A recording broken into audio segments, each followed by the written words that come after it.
much better. It's your favourite... No, that's terrible. Hi guys, how's it going? Hi, hey, how are you?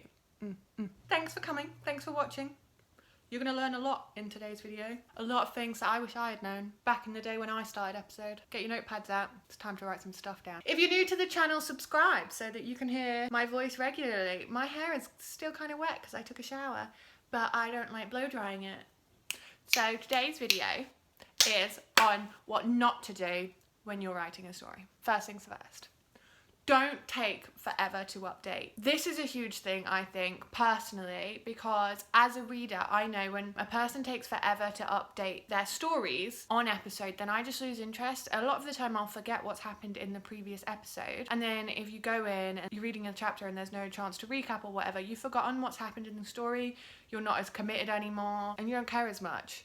So I would strongly recommend updating with at least one chapter a week once you've published it, and publish with like 10 chapters. Don't take forever to update because people will lose interest. And if you want to write your whole story before you publish it and then just publish because you've already got it ready, that's great. If you can do that, that's great. I totally recommend that. Yay, monster!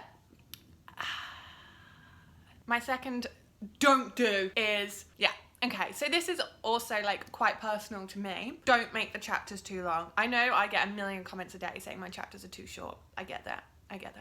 But I personally lose interest in long chapters. I know I don't have the highest attention span, so I really do think that chapters shouldn't be long enough so that the user or the reader gets bored and then goes off the app and then has to come back and then potentially reread it.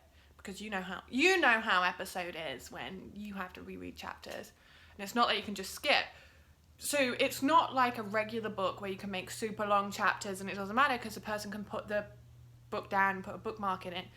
Your reader will have to read the whole chapter basically from start to finish in one sitting. So you want to make sure it's short enough for their attention to be maintained to read the entire thing. So don't go making like 20,000 line long chapters.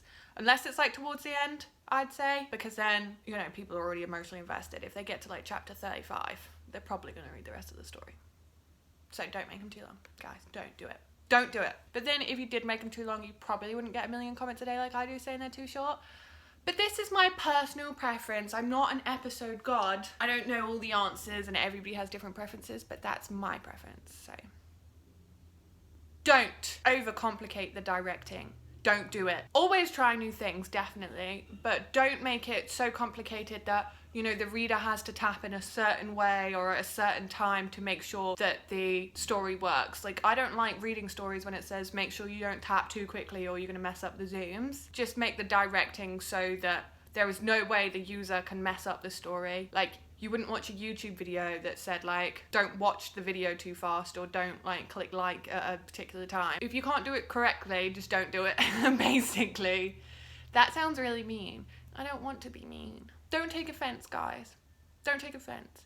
But I don't think I have the most complicated directing in the world, but it works. Also, those that can do really complicated directing easily and like there aren't errors and stuff, you guys, you are the real MVPs. If you actually understand the coding and can do it, then literally do as much as you can because that's super awesome. But don't try and overcomplicate it. You can have basic directing and still have a great story. My next tip is actually like a real important one. This has caused so many problems in the episode community, and I think it's really important that everyone listens to this. Don't tackle topics, sensitive topics in your stories without doing background research into it. So this is any topic that can cause offense to someone. So basically everything, but stuff like domestic violence and abortion and rape and Stockholm syndrome and like mental health and stuff. You can definitely tackle these topics in your stories as long as you do it correctly. You don't want to be super offensive and you don't want to provide misinformation in your stories because people will get outraged and you will get a bunch of hate for it, and also it's not super nice, and it's good to educate yourself. So if you are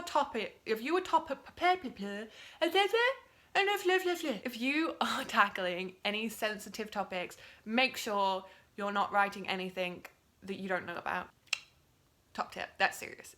Serious tip. Next tip. Don't rush your story. I know I said earlier you want to update quickly, but there's no point in updating all the time if the quality of your work is going to be terrible. Don't think, oh, I've got to get a chapter out today, so I'm just going to write it really, really quickly, not check through it, like not really care about it. People are going to lose interest and they're not going to read it anymore. Like, don't rush it. If you've got writer's block, don't just write rubbish or garbage, because I know most of you are American. Don't do it, please.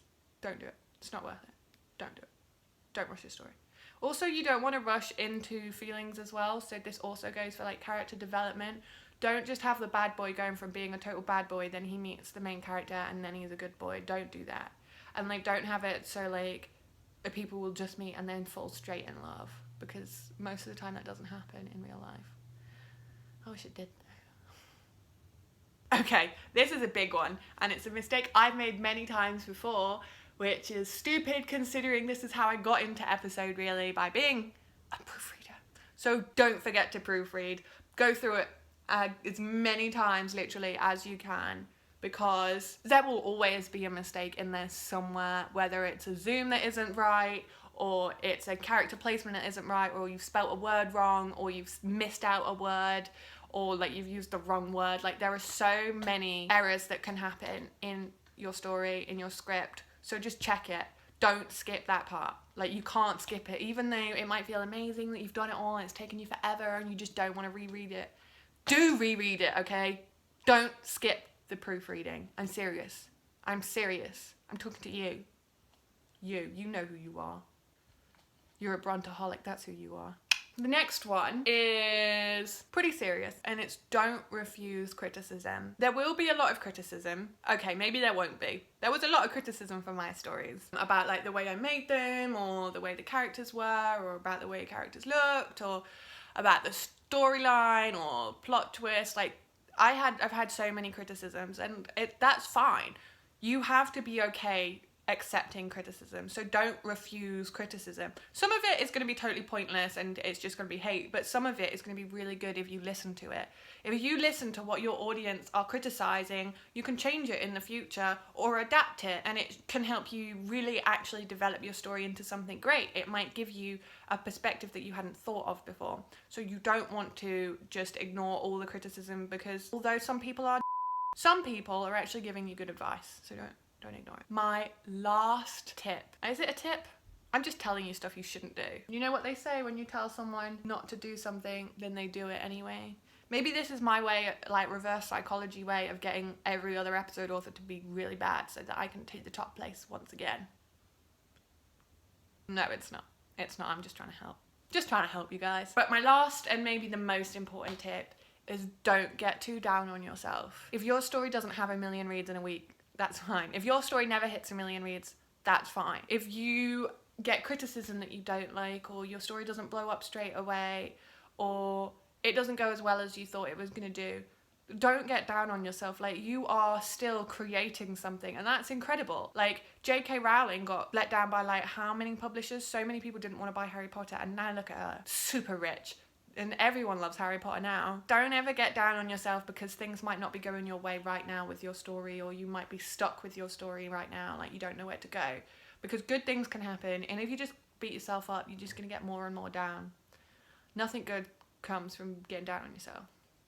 I know. I get down on myself all the time. Don't do it. Don't do it. I wish I could follow my own advice. I might actually just become a Bronteaholic and then watch my videos and then take my advice, and then everything will be great. Okay, well, that's all my tips.